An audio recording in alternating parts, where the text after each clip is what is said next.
YouTube. Um, Real quick. So, for those that know me from the channel, I'm a barber. Been a barber for 20 years. Been an owner for 6 years. Owner of a barbershop. What a lot of people probably don't know on this channel is that at one time I did a partnership. I owned a shop with someone else. So I jumped off the cliff of ownership in 2012. 10 years ago. 10 years ago. And one thing I learned from that experience is that both experiences, so from jumping into the partnership and then jumping from that to owning my own shop, is that both were out of some type of fear and some type of desperation. So for the first time in 2012, the fear was just, my career just dying away. Just me being an old guy behind the chair, not really able to progress and grow in my career, and just really just fade away, man. I watched a lot of old barbers that put in a lot of work and started off crushing it with knocking out services and running out of gas, man. Couldn't do the same amount of people, and I didn't want to be that way. The second time around was kind of seeing a similar thing of some fear and desperation, just like not really sure where this situation was gonna go. When we're like bumping heads, not really agreeing on things, and not really able to have a combined long-term vision. We respectfully disagreed on some things we agreed on. In the beginning, things were good. And although, the relationship, I like to say is still fair and good, we both split ways and are doing well in our own regard, on our own, with our own business models. So, you don't want to allow fear to just run your life where you just stay stuck in the same place, because there's going to be pain either way. If you stay the same, there's the pain of staying the same. Knowing that you have untapped potential, knowing that you can do more than what you're doing currently. And then, once you jump off the cliff, there's the pain of learning new skills, going through things that you've never done before, and also just growth. Growth overall. There's gonna be some pain, no matter what you do. I need to grab the whiteboard. I'd love for some people to hop up in here, and the reason hop up in here so that we can have some talk, maybe some banter or something. You know what I mean? Like, one of the things that made me make this video was just, again, out of fear, because like, if I didn't do it now, then when am I going to do it? Am I going to write a whole script, write a book, and then make the video about opening the barbershop? I've been getting on YouTube for a while, and I could find a bunch of videos about how to cut, how to build clientele, how to do a fade, how to do a razor edge up, review these clippers, review that clipper. Nobody's really talking about business. Nobody's talking about ownership that I have seen. And that area is a blue ocean. So here's what we're gonna do. I'll set it up, I'll grab the whiteboard, and if I go like 5 minutes and get nobody here, then hopefully you get some value from this. And you love it, because it's me, V from Fade and Full. We in my home office right now. I'll grab the whiteboard, and we'll start unpacking a few concepts real quick. We'll grab a marker real quick. Boom. So first of all, we'll start with Robert Kiyosaki's concept, cash flow quadrant. Boom, you got the cash flow quadrant. You got employee, you got self-employed, you got business owner, you got investor. Now, a lot of people are stuck on this E right here. Go to work, get the benefits. You go from 9 to 5, you leave, you take vacations, you got benefits. You pretty much just live in cruise control. Weekend comes, you can do whatever you want to do. You can watch Netflix, you can play video games, you can go to the movies, you can do pretty much whatever you do, whatever you want to do. But when it comes back Monday again, you're back on the clock. You're working for this guy here. You're on his time. He's telling you what to do. The boss. Okay? All good if that's your life path. Because, in times where I was coming up, business owners and bosses took care of their employees. This is a different time. Now you got a lot of people who have multiple bosses. They have, a bunch of stuff going on. Now, for me, I've always been here. Self-employed. You don't work, you don't eat. You kill what you eat. So if I don't spend time at the barbershop, I ain't making no money. No money. I take a vacation, I gotta come back and get that money back. If I don't save, then emergency comes, I'm messed up. It's over. So I knew that I couldn't really operate here. Wasn't really the job guy. Working at pizzerias, working at Burlington Coat Factory, that didn't work out for me. I've told that story on this channel before. So going over here, self-employed barbershop. Now that worked for me. I was able to work on my barbershop thing, do my music thing, and over here a lot of time. This was taxing on my time. So at that time I lived in my grandmother's attic. So she would get a little upset with me because I spend so much time in the barbershop, maybe 8-10 hours in the barbershop. I'll come home and I maybe spend like 20 minutes with her, then I'm up in the attic writing raps, working on mixtapes or whatever I got going on. But that's because if I didn't work, I didn't eat. So that was that time right there. Over here, business owner. Let's start with vision first. You gotta have long-term vision. And we're sticking with barbershops. Where do you want your shop to go? Is it to build careers of other barbers? Are you building to sell? Are you opening up your barbershop to build it to a certain amount of value to sell it at some point? Maybe a retirement plan. Maybe offering some equity to the barbers that help you along the way.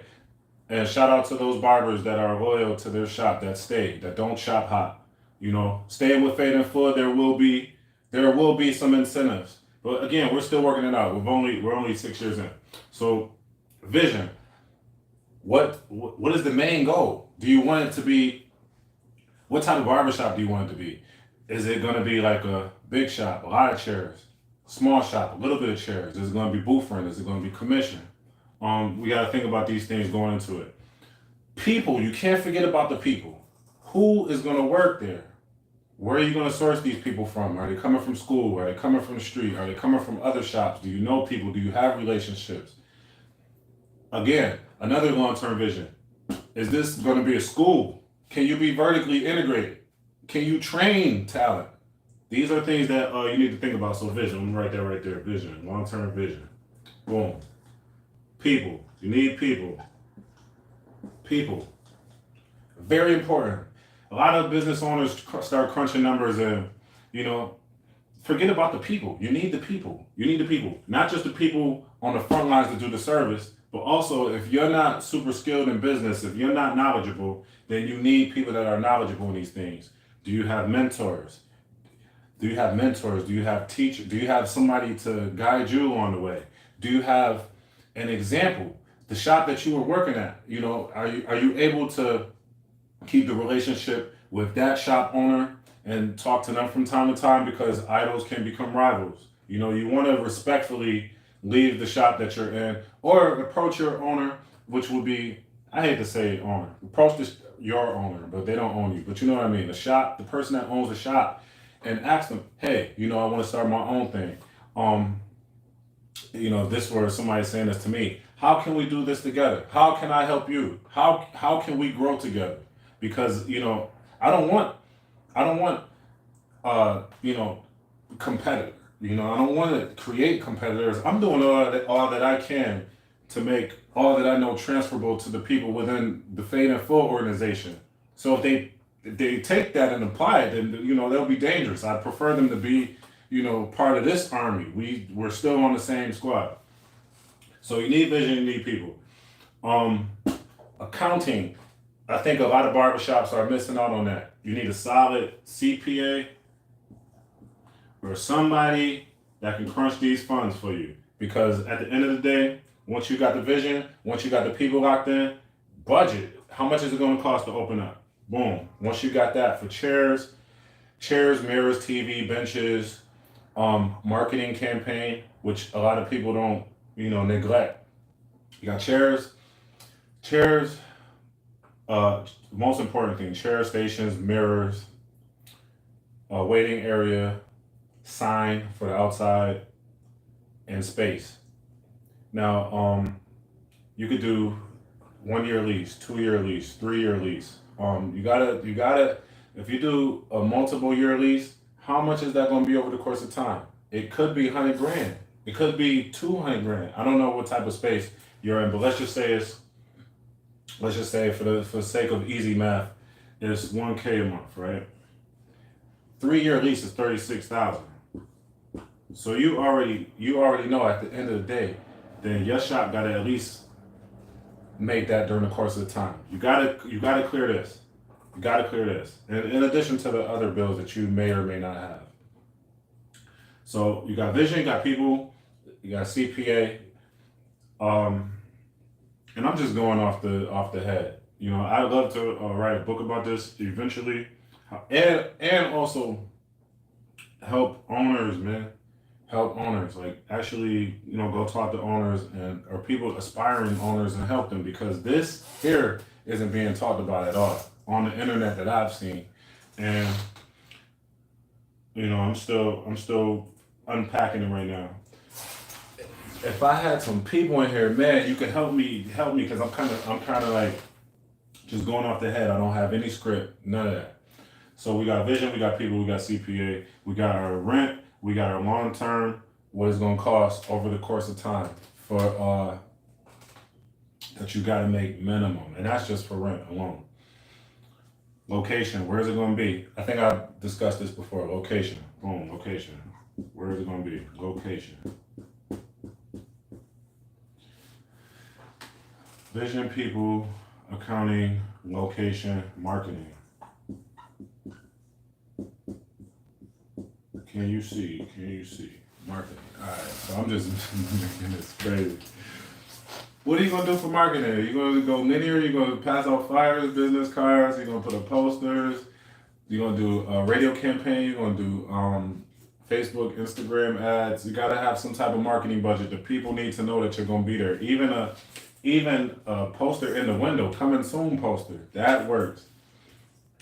How much is that gonna be? Boom, location, boom, got that. I think those are the most crucial things. So help me out. Leave in the comment section. Let me know what are the most important things in your mind. Let's narrow it down to 10 things. So you have vision, you have people, you need operations, you need finance, you need marketing. Are you gonna do products? Maybe that's a little bit later. Let's worry about the services. Legal.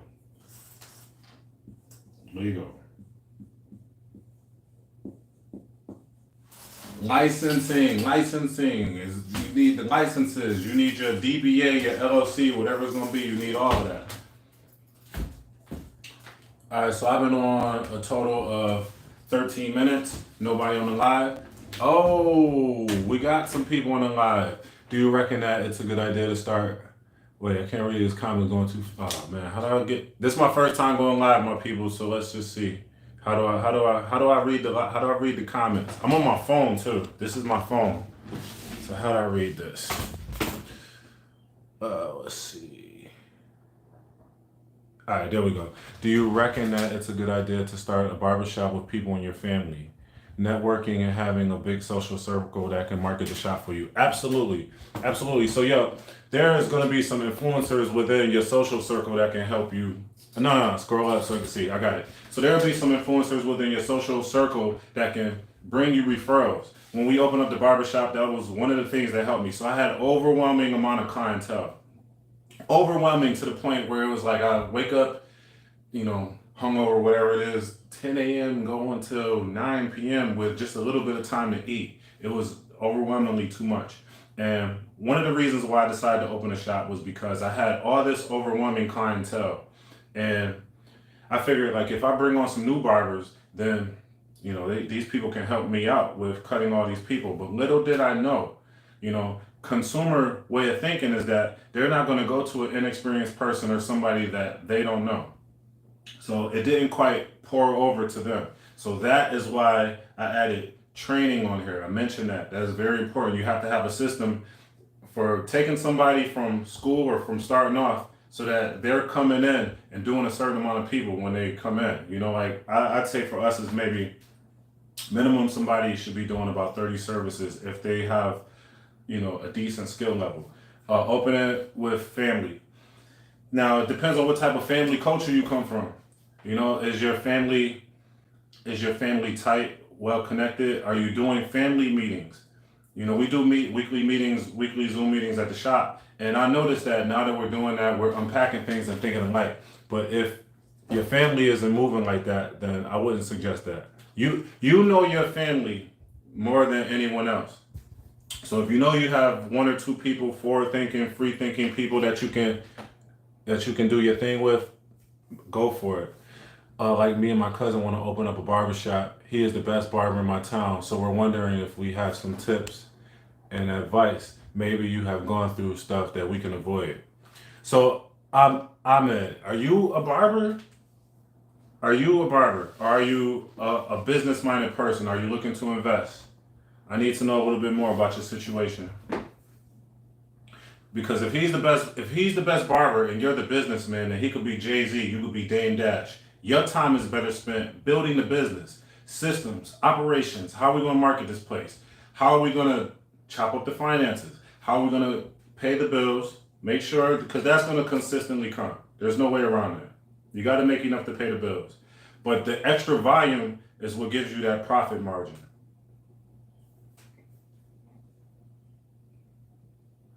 And, you know, honestly, you for a while, you guys are going to be making money and putting it back. So whenever you get that, whatever it is, you know, I will hope your profit margin is 60%. 60%, 50%, 40%, whatever, you know, you might have to put that in, buy new chairs, buy a new TV, you know, upgrade it, make sure it's good.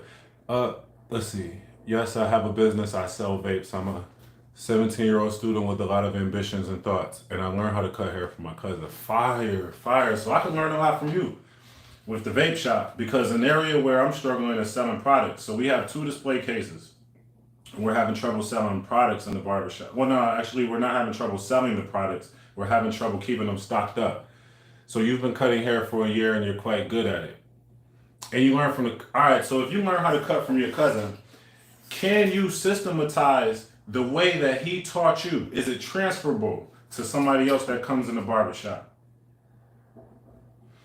Is what he taught you transferable to someone else? If I just come to you, Ahmed, I want to learn how to cut. Can you teach me the same way that he taught you? And can I take that same system and teach it to somebody else?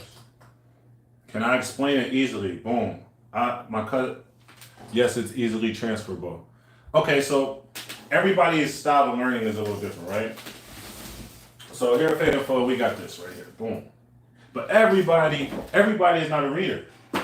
Everybody is not a reader. Everybody is very easy. I even have an easy tutorial. Okay, all right, great. So you're skilled at business. Would you say maybe 8, 9, 10 is your skill level at business?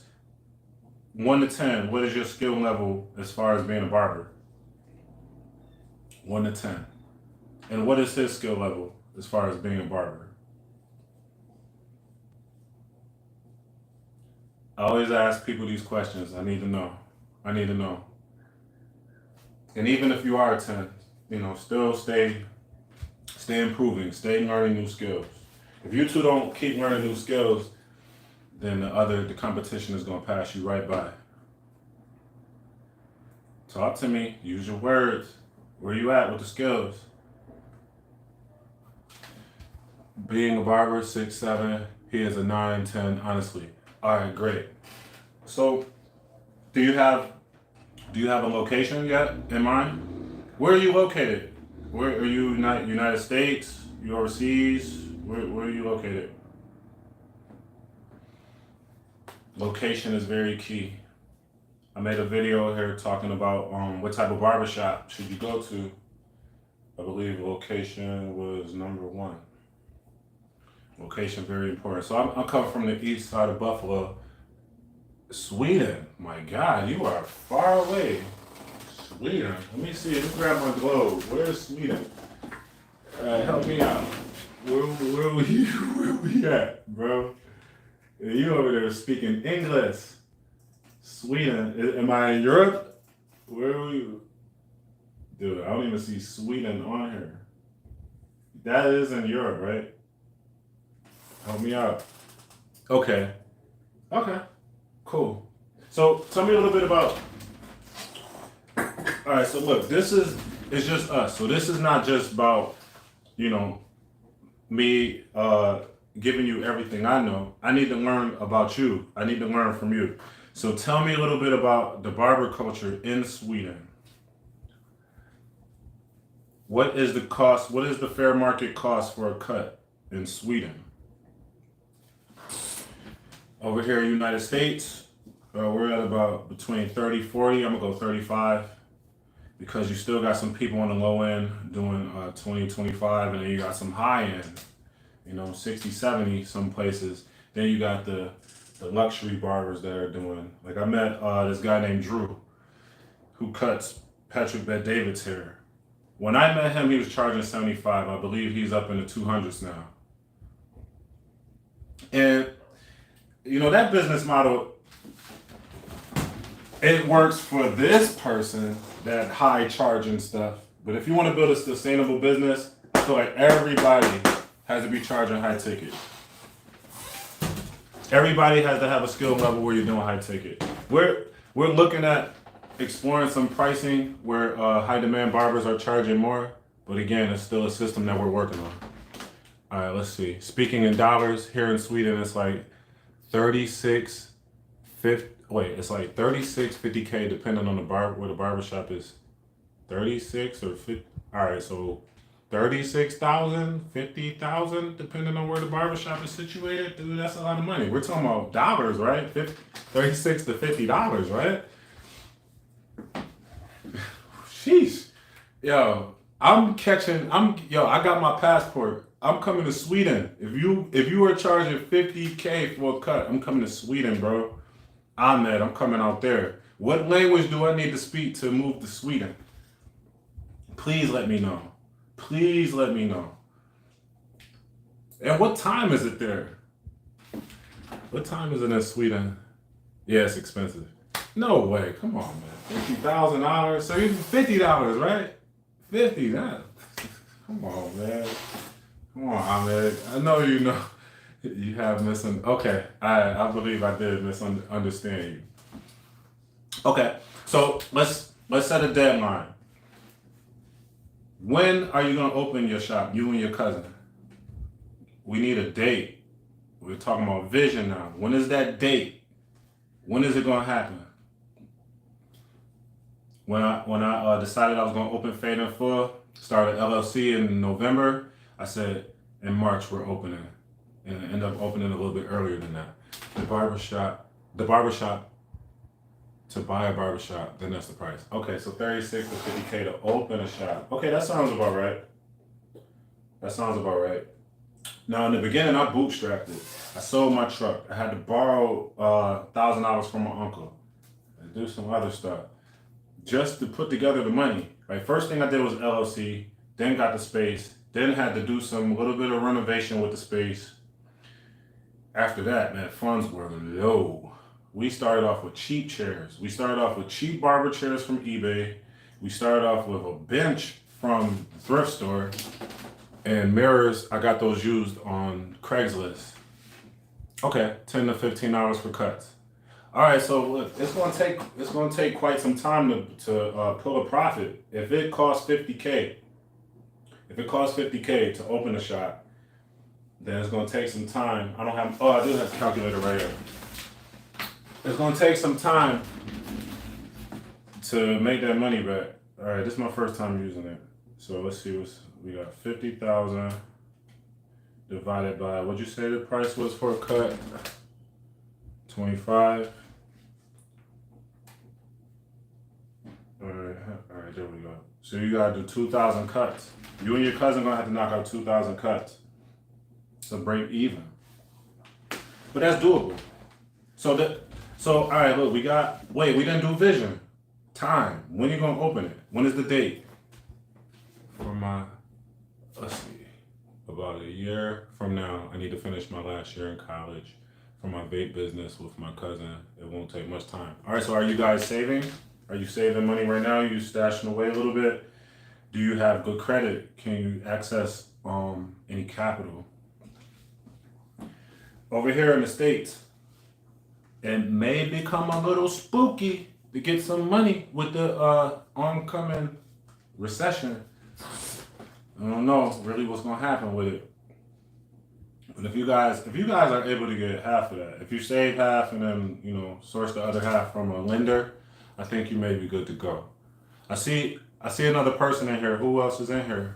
We got Ahmed in here, wants to open a barbershop in Sweden. Again, if you don't, they left. All right, bye, peace. We talking business here. For my latest vape stock, I'm gonna have about. Okay, got you. Okay, so you can do a little bit with that. So we got long-term vision, we got time. Location. Are you looking for a high-end area? Are you looking for a mid-level? Are you looking for low income? The hood. You got hoods in Sweden? We're thinking of both saving and doubling our money. Okay, cool. Why don't you sell the vape shop? Why don't you exit? Why don't you sell a piece of it or sell it all? Do you have a valuation for your vape shop? Do you know how much it's worth? And that formula is based on goodwill, how much you've made each year gross or net times maybe 3 to 5 years. That'll give you a roundabout amount about how much your vape shop is worth. I think I don't know how much you're making from the vape shop, but if you sell the vape shop or a piece of the vape shop, that could be your startup capital for the barbershop. That could be your seed money right there. Now, with that being said, I think you need to make a critical decision between, do I keep this vape shop, this is just product, versus the barbershop, which is service. So you open up a barbershop, you're spending time exerting your energy in there as opposed to just selling vapes. And with vapes, you sell online, there's other funnels that can lead your people to conversions. It's not really a shop, bro. We're just selling vapes, buying vapes from our contacts in Russia, then selling them. Okay, all right, got you. So are you doing it online? Do you have like a landing page? Are you mailing them out? You're buying them online. Are you selling them online?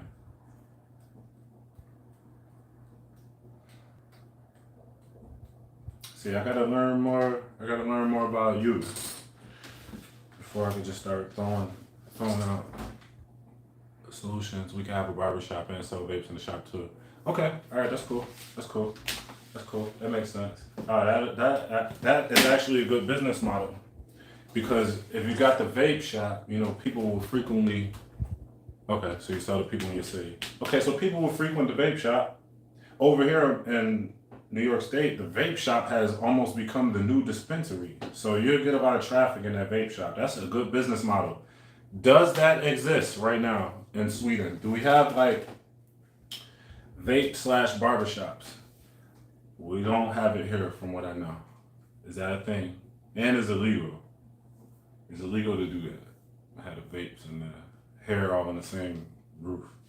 Maybe we could section it off. Maybe. Man, it sounds like you got a bright future, bro. I'm loving your energy. Okay, I don't know these acronyms that you're using here. Yes, it's OFC and STHLM. I don't know what that means. Gotta unpack that for me, Ahmed. It sounds like you got a very bright future. It's kind of illegal if you sell it to. Oh, it's illegal if you sell to underage. I got it. Okay, so it sounds like you have a bright future. You said you were going to school. I don't recall if you said what you were going to school for. Are you in high school? You in college? And if so, what's your major?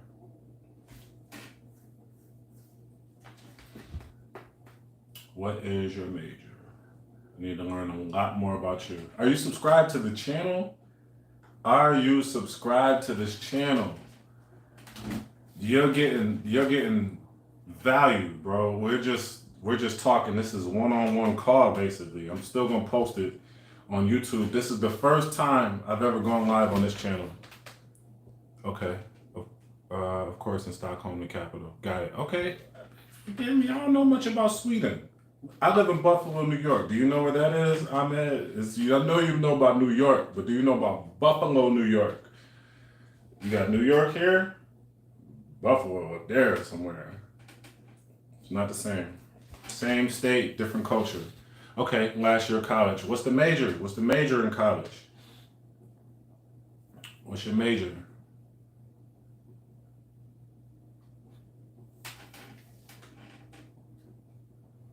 Is it business? Is it vape technology? What we got going on? No, I don't know about Buffalo. Only Buffalo wings. Yeah, we're world famous for the wings. All right, let's stay focused. Let's stay focused. Major. Need to know your major. We're opening up a barbershop. We're opening up a barbershop / vape shop. Let's stay focused here. Let's stay focused. I want to see you do this. I want to see it. So I can come to Sweden and come to your shop. I promise you. I promise you. I will come to your shop. And guess what? Guess what? Here's another thing for you. If you check us out on this channel, we got a video. JhayBlendz, Nigerian barber. He wants to leave Nigeria. Amazing barber.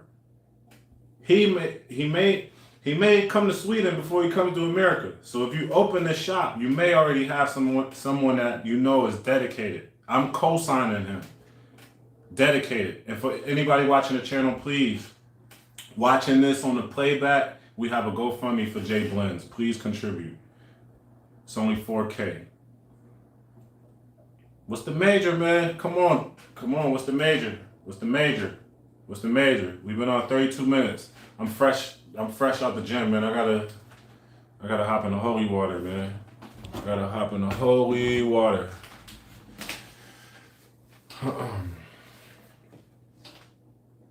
Say something. 5, 4, 3, 2. All right.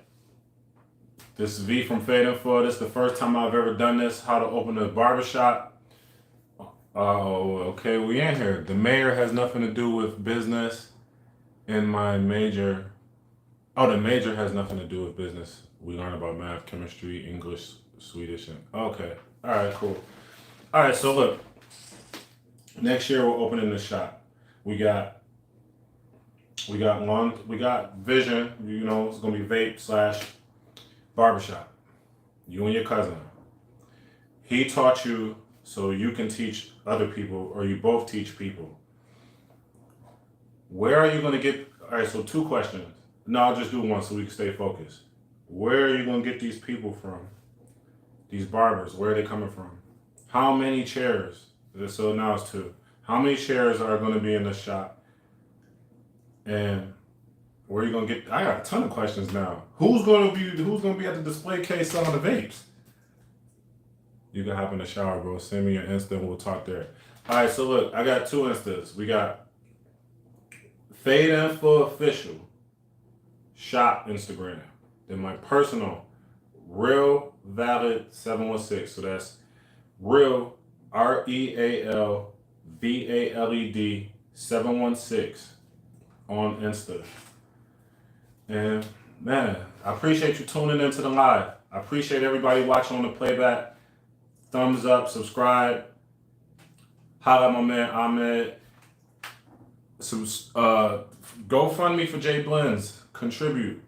Let's bring JhayBlendz from Nigeria to here, the United States, or to Sweden. Shout out to the whole Fade and Full squad. Mr. West D's, Vega, Pat, newcomer. Real VALED. Real VALED. Mr. West D's, Pat, Reg.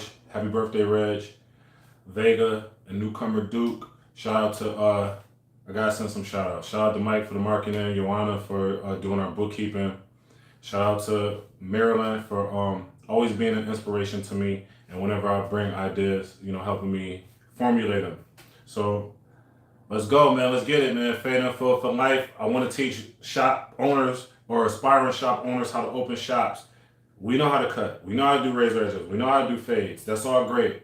Let's open businesses. Let's make this industry better, man.